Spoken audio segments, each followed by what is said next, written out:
Tonight, it's been 10 days since a train derailed in East Palestine, Ohio, and emergency crews unleashed a controlled release and burn of toxic chemicals to prevent a potentially deadly explosion. Now, some residents who have returned home and this morning sent their kids back to school worry it may be too soon. How do you feel about being home?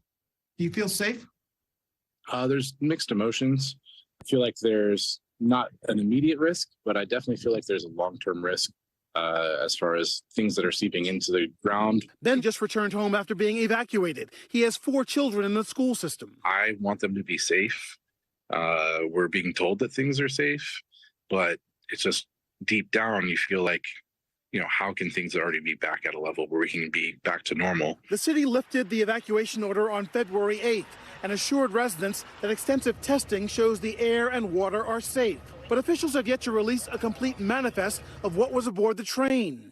Jamie Koza, who lives just steps from the river, is concerned about her 3-year-old daughter and what East Palestine's other children could be exposed to in the water. I definitely have a right to know what was on that train, to see that manifest, to know what chemicals are in the creek, and also how much. Now, new details igniting new fears. A letter the Environmental Protection Agency sent to Norfolk Southern revealed the cargo included more potentially hazardous materials than vinyl chloride, chemicals used to make adhesives, plastics, construction materials. The EPA telling the train operator it could be responsible for cleaning up the site. And some experts warn the chemicals could be dangerous.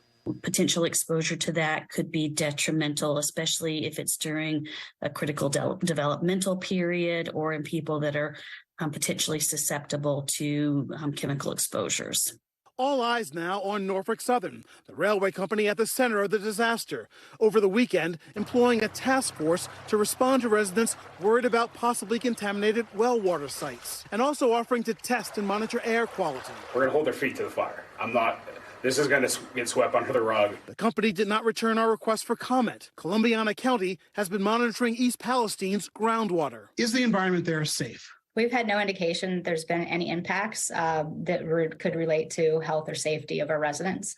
Still, some residents worry about the potential long-term impact of such a huge derailment and chemical release in the years to come. I've got a lot of concerns for the impact of the people locally, what it's going to look like not only now, but in the future.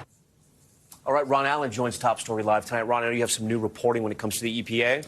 Yes, the state EPA says that they are continuing to do monitoring and that at this point they do not believe that the groundwater or the drinking water has been affected by all this. But of course, residents are still concerned and probably will be for some time. And that video is concerning of the dead marine life that's in there. I do want to ask you also, are people who live there, they're going to take legal action? There are multiple lawsuits already underway, class action lawsuits claiming harm to businesses and families, and some residents are requesting medical monitoring and screening. The company, interestingly, just released a statement just a little while ago saying so far that they have helped 700 families, that they've spent $1 million helping with lodging, food, shelter, that they've donated $220,000 to the local fire department to replace equipment that was destroyed, that they've done 340 home air tests, that they're testing well water, so on and so forth. They're trying to say that their assistance center is going to be open for some time. They're trying to reach every business in the community. They're trying to put their best foot forward. But obviously, in such an emotional situation, residents are going to be concerned for some time to come. You want it to be safe, but also you want to have peace of mind. Okay, Ron Allen with a lot of new reporting for us. Ron, thank you. Thanks for watching our YouTube channel. Follow today's top stories and breaking news by downloading the NBC News app.